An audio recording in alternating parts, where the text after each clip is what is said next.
सपनों के शहर मुंबई में मनराज ग्रुप पेश करता है मनराज व्यू, जो शहर के बीचों बीच एक घर खरीदने का मौका दे रहा है। आपके बजट के अनुकूल शानदार 1 BHK और 10 मंजिला टावर और कीमत सिर्फ 75 लाख रुपए। और यह सब उपलब्ध है कुर्ला अंधेरी रोड, साकीनाका मेट्रो स्टेशन और अंतर्राष्ट्रीय एयरपोर्ट के नजदीक। मनराज व्यू में घर होना यानी आराम और सुविधा का पूरा आनंद। जल्दी करें, अनुकूल बजट में ऑफर केवल सीमित अवधि के लिए। PM आवास योजना और लोन सुविधा भी उपलब्ध, शर्तें लागू।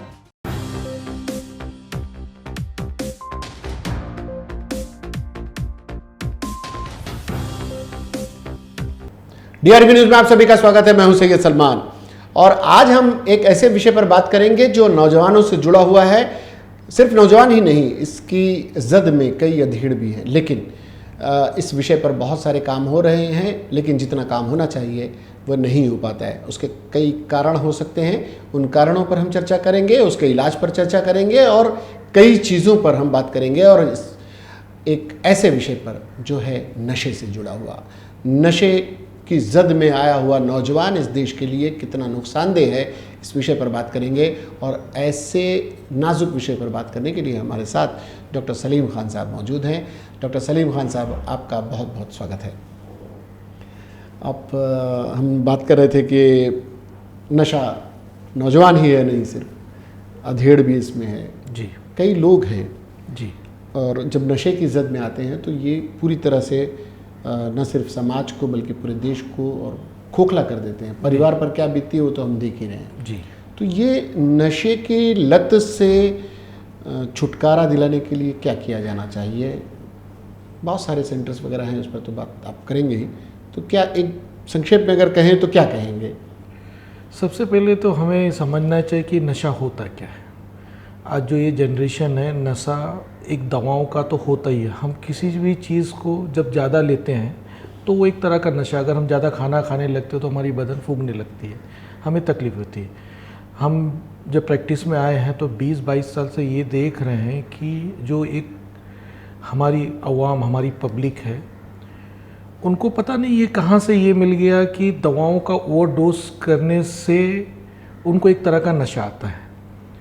तो कुछ दिनों से ऐसा हो जा रहा है कि एक कम्युनिटी तो नहीं बोल सकते कि एक वर्ग ऐसा है जो ये सोचता है कि ये जब दवाएं हम लेते हैं तो हमको एक तरह का गुड फील होता है, मगर उन्हें ये नहीं मालूम कि इस ओवरडोज से उनको आने वाले वक्त में कितनी तकलीफ़ात होती है।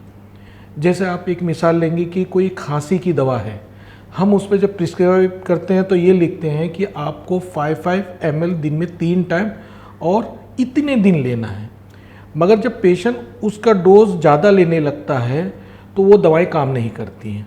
मगर वही डोज जब एक जिसको नशा होता है, नशे की आदत पड़ जाती है, वो एक एक टाइम एक एक बॉटल लेने लगता है। ये तो एक वक्त था कि लोग जो कफ सिरप है जी, कफ सिरप को फिर बाकायदा बड़े बोल्ड स्टाइल में लिखना पड़ रहा था कि भाई इसमें अल्कोहल नहीं है जी, नॉन अल्कोहलिक है कफ, लेकिन उसके बावजूद कुछ ना कुछ मकदार भले अल्कोहल की न रहती हो, लेकिन उसमें नींद का असर रहता था। तो उस नींद की वजह से या नशा चढ़ने की वजह से एक पिछली पीढ़ी एक ऐसी गुजरी है और अब के बच्चे भी कर रहे हैं कि पूरी की पूरी डोज ही, पूरा बोतल ही ले लेते हैं। तो ये कितना नुकसानदेह है ये?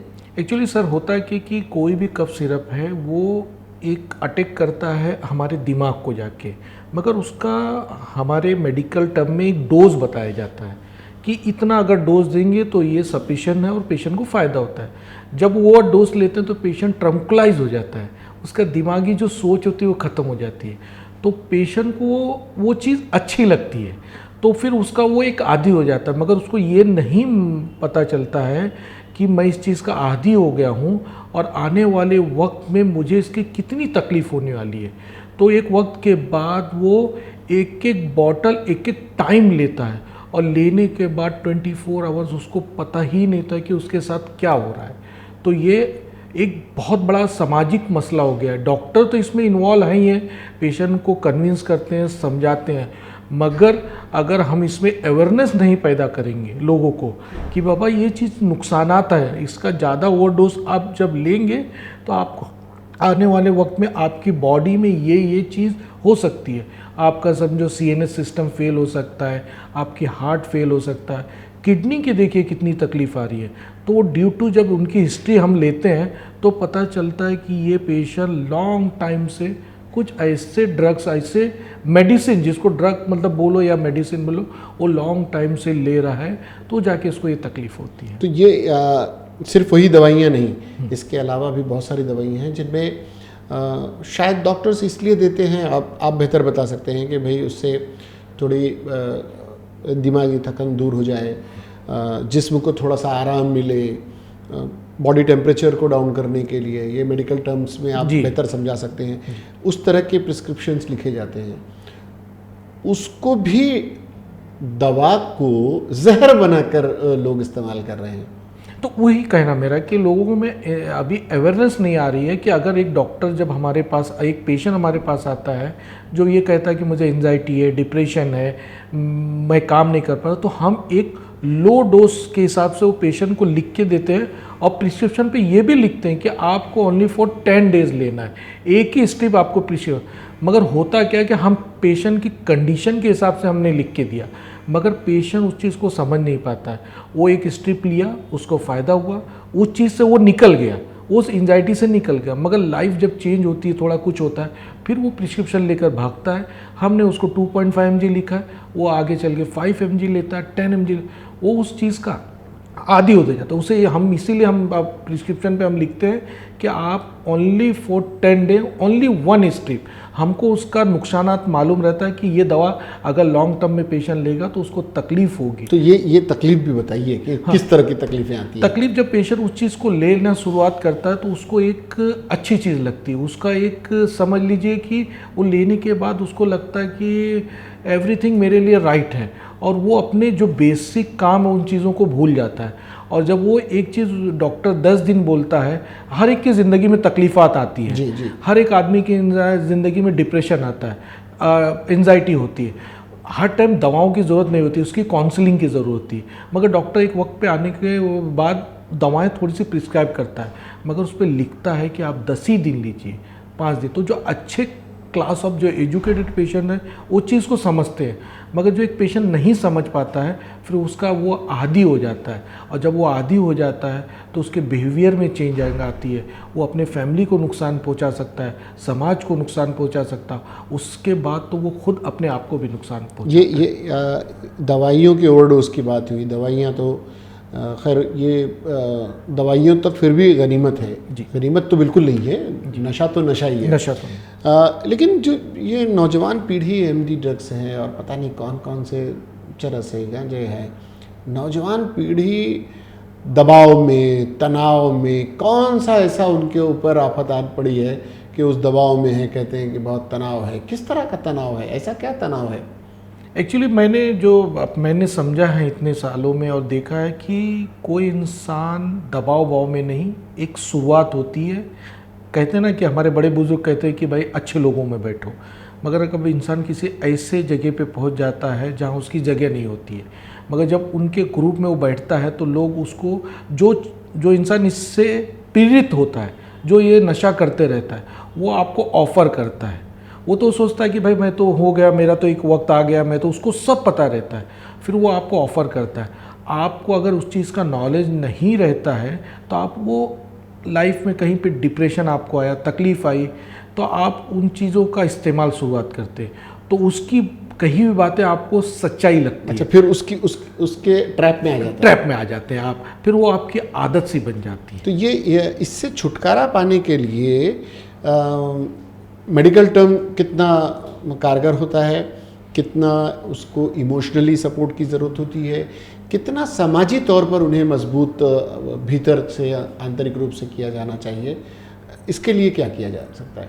मैं आपको बताता चलूँ कि जब से ये चीज़ें गवर्नमेंट के सामने, समाज के सामने आई, तो काफ़ी तंजीमें इसके लिए मेहनत करी, मगर एज अ बकौल डॉक्टर हमारी जो एसोसिएशन रहती है ऑल इंडिया, उस पर वो अब इसीलिए हमको जब बताया जाता है कि आप किसी को भी ऐसी दवाएं जब प्रिस्क्राइब करते हैं तो उसको पर्टिकुलर उसकी काउंसलिंग कीजिए, उसको बताइए कि ये दवा मैं आपको शॉर्ट टर्म के लिए लिख रहा हूँ, ये आपके लॉन्ग टर्म के नहीं, क्योंकि आपकी जो अभी कंडीशन है उसमें हमको ये दवाई यूज़ करनी है, आपको इस चीज़ से हमको बाहर लाना है, मगर आप इसके आदी मत बनिए। इसलिए आप प्रिस्क्रिप्शन देखे होंगे तो उस पर डॉक्टर पर्टिकुलर लिखता है 10 days, हाँ 10 days ओनली 1 स्ट्रिप। और हाँ, एकदम गवर्नमेंट के भी लॉज आ गए हैं कि उस पर बाकायदे जो मेडिकल दे वो स्टम्प मार के दे, बाकायदे उसका डेट लिखे। मगर देखिए समाज है, लोगों को कमाना है पैसा, तो कुछ सब ऐसे कुछ पैसा ही होता है डॉक्टर साहब? अब बोला जाए तो अच्छे और बुरे हर जगह रहते हैं जी, तो हर जगह हर फील्ड में। ये रिहैब सेंटर्स वगैरह कितना कारगर साबित होते हैं? नहीं, एक कंडीशन जब इंसान की आती है, या आप समझिए कि वो इंसान जब उस चीज़ का आदी हो जाता है, अब आदी हो गया तो वो फिर ओरली दवाओं से ठीक नहीं होता है। फिर वो क्या होता है, वो घर के लिए भी एक बहुत बड़ी चिंता हो जाती है, समाज के लिए भी, आपके जहाँ आप रहते हैं वहाँ के लिए भी, क्योंकि उसकी एक्टिविटीज़ चेंज हो जाती है। जस्ट लाइक वो एक बहका बहका रहता है, क्योंकि वो इंसान को खुद को नहीं मालूम होता कि वो क्या कर रहा है, उसकी मेंटल कंडीशन कैसी है। तो ये जो रिहैब सेंटर जो डिफरेंट पॉकेट्स में है, वहाँ पे जाने से फ़ायदा ये होता है कि वहाँ पे डॉक्टर के साथ काउंसलर होते हैं, आपको दवाएं भी दी जाती है, प्लस आपकी काउंसलिंग की जाती है, 24 आवर उसकी एक्टिविटीज देखी जाती है, और दवाओं का लेस इस्तेमाल करके उसको कुछ दिन वहाँ रख के पेशेंट के माइंड को इस तरह तैयार किया जाता है कि बाबा ये अगर आप यूज़ करेंगे तो आपकी लाइफ डेट हो जाएगी। तो ये इसकी नशे की चपेट में, इस तरह की दवाइयों के और इस तरह के जो लोग चपेट में आए हैं, उनके लिए आप क्या सजेस्ट करेंगे, उनको क्या करना चाहिए? देखो, सबसे पहले कि अगर मैं पहला सजेशन कि अगर मैं एज अ डॉक्टर, हम अगर कभी दवाएं ऐसे पेशेंट को लिखते हैं तो उनकी काउंसलिंग करना चाहिए कि बाबा ये दवा आपके लिए मैंने शॉर्ट टर्म के लिए लिखा है, आप ये दवाएं अपने भाई बहन माँ बाप को मत देना, आप अपने किसी दोस्त, तो घर में ही डॉक्टर लोग बन जाते हैं। तो क्या होता है कि जब हम बहुत से पेशेंट तो बेचारे जो अच्छे माइंड होते हैं वो समझते हैं, वो 10 दिन दवा लिए उसका वो चिट्ठी भी फाड़ के फेंक देते हैं, उस चीज़ को रखते नहीं। मगर हमने अपने प्रैक्टिस में देखा कि बहुत से पेशेंट उस चीज़ को अपनी जेब में रखे रहते हैं। जब वो कहीं किसी महफिल में बैठे, किसी शादी ब्याह में बैठे, किसी ऐसी जगह बैठे और किसी ने ऐसा कहा मुझे घबराहट हो रही है मुझे, तो वो ये कहते हैं कि ये डॉक्टर ने मुझे फला दवा दी थी और तुम ले लो। तो वो बेचारा दौड़ता इधर उधर, मगर मेडिकल कहीं ना कहीं से उसको एबिलिटी हो जाती है, तो वो दवाओं का एक चैन बन जाता है। वो एक ने दिया, दूसरे ने दिया, फिर वो कि उसमें 10 पेशेंट में से ऐसे होते हैं जो 8 लोग उसके आदी हो जाते हैं कि वो फिर वो खाना चालू हो जाते हैं, उनको पता लगता है। फिर क्या होता है, उसका डोज वो बढ़ाने लगते हैं। वो मेडिकल पे जाके पूछते हैं कि भाई मैं 0.5 mg का खा रहा हूँ, इससे भी पावरफुल आती है दवाएं, मेडिकल वालों को बिजनेस करना है, उससे तो 2 पैसा मिलने वाला है। वो उठा के बोलता है ऐसे भी ले भाई, तो आदमी उसके चैन में, ट्रैप में फंसते जाता है। तो क्या करना चाहिए ऐसे में? कितना जनजागरण कितना ज़रूरी है? हमारी एसोसिएशन इसीलिए कहती है कि जब आप इस तरह के पेशेंट, क्या एसोसिएशन का नाम क्या आपका? इम्पा, हमारे इंटीग्रेटेड मेडिकल प्रैक्टिशनर, और जो हमारी गवर्नमेंट बॉडी है MCI, Maharashtra Indian council of medicine, वो हमें एक गाइडलाइन देती है कि आप जब इस तरह के जब पेशेंट आपके कंसल्टिंग में आए तो आप उनके साथ टाइम दीजिए। आप अगर देखिए कि पेशेंट अगर शॉर्ट टर्म एंजाइटी है, वो कुछ छोटी चीज़ों से एंजाइटी, उसको डिप्रेशन आ गया है, घरेलू, तो उससे बात कीजिए, उसको समझाइए, उसकी काउंसलिंग कीजिए। गवर्नमेंट ने इसीलिए अभी काउंसलर भी रखा है, ये फील्ड में, मेडिकल फील्ड में काउंसलर भी आ गए हैं। जब पेशेंट हमारी बात नहीं सुनता तो हम उनके पास भेजते हैं, तो वो पूरी उनकी रुदात सुनता है, उनकी पूरी A से Z तक कि कब से क्या किया। इसीलिए हम अपने क्लिनिक में जब किसी को ये दवाएं देते हैं तो हम उसको समझाते हैं कि बाबा ये दवाएं आपको शॉर्ट टर्म दी जा रही है, आपका ये इलाज नहीं है, आपके इलाज के लिए हमने ये दिया, ये वक्त जब आपका निकल जाए, आप इस टेंशन, इन मानसिक से निकल जाए, तो इन दवाओं का यूज़ मत करना। आप अगर ये दवाओं का ज़्यादा यूज़ करेंगे तो आपको आने वाले वक्त में तकलीफ़ होगी। तो और ये इन दवाओं के असर से जो लोग, जैसे यूथ है, अब स्कूल कॉलेज जाने वाले बच्चे जब इसको शुरू करते हैं तो फिर उनकी मकदार बढ़ती जाती है, डिमांड बढ़ती जाती है, फिर वो उसका एंजॉय करते हैं जी। और अब तो ऐसा आ गया है कि दिखावे का दौर है, तो मैंने इतनी ली तो तूने कितनी ली, तूने इतनी ही ली, मैंने इतनी ली।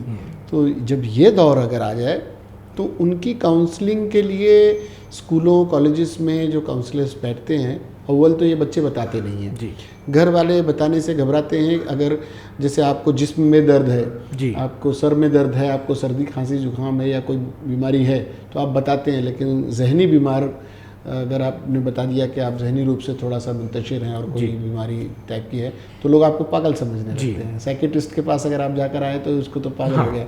ये समाज, भाई इसमें भी तो दर्द हो सकता है, यहाँ भी तो हिल सकता है। तो ये समाज को ये क्यों नहीं समझाया जा सकता कि भाई ये भी एक मर्ज है, इस मर्ज का इलाज जरूरी है जी। तो वो घर से बताएंगे नहीं तो लोग इलाज नहीं करेंगे और नौजवान पीढ़ी अपने हाथों से अपना भविष्य खराब कर रही है। तो उन माता पिता के लिए और समाज के लिए क्या संदेश है? सबसे पहली बात तो हमको अपना ध्यान रखना है। सब पहले तो हमारे जो घर में बच्चे हैं उन पे माँ बाप को मैं यही कहता हूँ कि पहले आप अपने बच्चों की एक्टिविटीज़ पे ध्यान रखिए।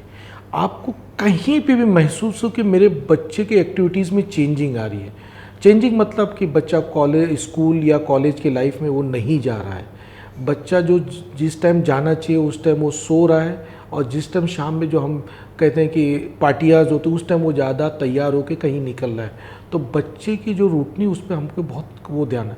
अगर हमको कहीं पे दिखता है कि मेरा बच्चा किसी ऐसे चीज़, ऐसे ट्रैप में आ गया, तो उससे घबराए ना कि बाबा मैं किसी को बोल दूंगा या किसी से डिस्कस करूंगा तो कहेंगे तुम्हारा बच्चा पागल हो गया, नशा कर रहा है। मर्ज अगर है तो उसका इलाज भी है। तो आप अपने नियरेस्ट डॉक्टर से पहले जो न्यूज़ से बात कीजिए कि मेरे बच्चे की मेंटल कंडीशन ऐसी है। जब वो डॉक्टर आपको समझ जाएगा कि कोई चीज़ बच्चा आपका ऐसा यूज़ कर रहा है कॉलेज में या स्कूल में, तो वो आपकी काउंसलिंग करेगा।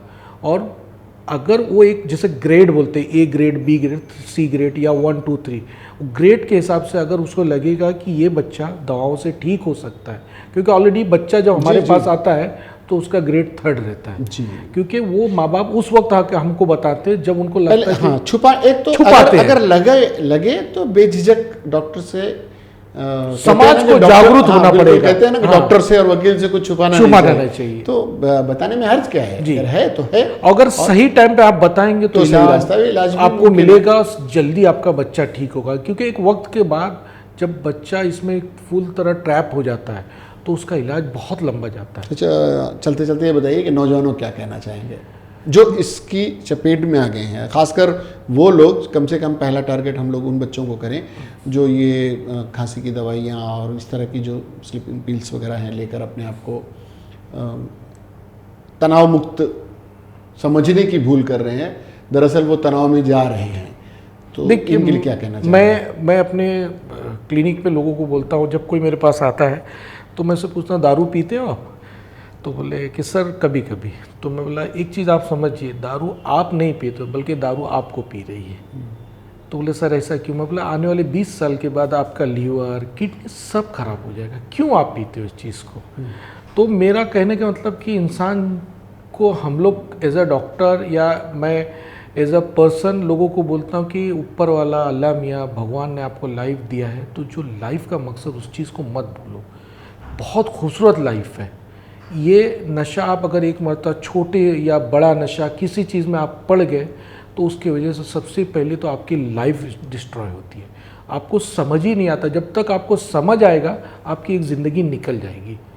तो नौजवान को यही बोलूँगा कि बेटा या मेरे साथी बुज़ुर्ग, कोई भी नशा आप जब करते हो तो नशा आप नहीं करते हो, लेकिन नशा आपको खुद करता है। उससे आपको बचना पड़ेगा। अगर आपकी ज़िंदगी आपको अच्छे से देखना है, कुछ करना है लाइफ में, मगर आप किसी भी छोटे मोटे अगर नशे में लग गए, गलती से आपके हो गई, चलो ठीक है, इंसान से गलती हो सकती है जी। किसी से भी हो सकती है। जैसे लोग सिगरेट पीने लगते तो मैं बोलता हूँ कि वो भी छूट सकती है, मगर आप अपने काउंसलर के पास, डॉक्टर के पास जाके बात कीजिए, उसको बताइए कि मेरे को ये तकलीफ है, तब आपका। मगर आप जब 3rd डिग्री में आएंगे तो वहाँ पे ना डॉक्टर आपका हेल्प कर पाएगा, ना आपका समाज हेल्प कर पाएगा, ना आपकी गवर्नमेंट हेल्प कर पाएगी, और वो स्टेज बहुत ही डाइसी होता है। डॉक्टर साहब, इससे जुड़े हुए बहुत सारे सवाल हमारे जहन में भी हैं और कुछ हमारे दर्शक भी पूछेंगे, और इस विषय को कंटिन्यू हम कोशिश करेंगे कि आपके साथ लगातार इस पर बात करते रहें और जन जागरण की एक मुहिम DRV न्यूज़ के माध्यम से और आपके ज़रिए इसको जारी रखें जी। और नौजवानों को इस गर्त से निकालने में थोड़ी सी भी अगर हम लोग मदद कर सकें तो बहुत बेहतर होगा। बहुत बहुत शुक्रिया आपका हमारे साथ जुड़ने के लिए और इस गंभीर विषय पर बात करने के लिए बहुत बहुत शुक्रिया। ये थे हमारे साथ डॉक्टर सलीम खान साहब, जो नौजवान पीढ़ी के बीच नशे की जद में आने की वजह से होने वाले नुकसान पर बात कर रहे थे। ऐसे विषय पर, गंभीर विषय पर हमने इसलिए चर्चा रखी क्योंकि हम अपने आसपास अगर समाज पर नज़र डालें तो पाते हैं कि नौजवान बच्चे नशे की जद में जाने अनजाने आते जा रहे हैं और उन्हें उससे बाहर निकालने वाला कोई नहीं है। अगर डॉक्टर सलीम खान जैसे लोग आगे आते हैं तो समाज का भी फ़र्ज़ है कि आगे आएँ, ऐसी मुहिम का हिस्सा बने, उन बच्चों को नशे की लत से बाहर निकालें। अभी तो हमने दवाइयों का इस्तेमाल करने वालों पर बात की है। ये तबका इतना गहरा तक नशे की जद में आ चुका है, वो अफीम लेता है, चरस लेता है, गांजा लेता है। अभी इस पर बहुत सारी चर्चाएं बाकी हैं। डॉक्टर सलीम खान और उनके और साथी भी इस विषय पर बात करने के लिए हमारे साथ होंगे। फिलहाल आपको ये कार्यक्रम कैसा लगा, कोई सजेशन आप देना चाहें, डॉक्टर सलीम खान से आप कुछ कहना चाहें तो आपका स्वागत है। आप उसके लिए हमारे चैनल को सब्सक्राइब करें, लाइक करें और हमारे कमेंट बॉक्स में जाकर अपनी राय या कोई सुझाव देना चाहें तो ज़रूर दें, अपनी बात रख सकते हैं। हम डॉक्टर सलीम खान साहब तक भी उन बातों को पहुंचाएंगे। फिलहाल के लिए वक्त तो चला है आप सभी से विदा लेने का। सलमान को, DRV न्यूज़ की पूरी टीम को, डॉक्टर सलीम खान को दीजिए इजाज़त, लेकिन देखते रहिए DRV न्यूज़। जय हिंद।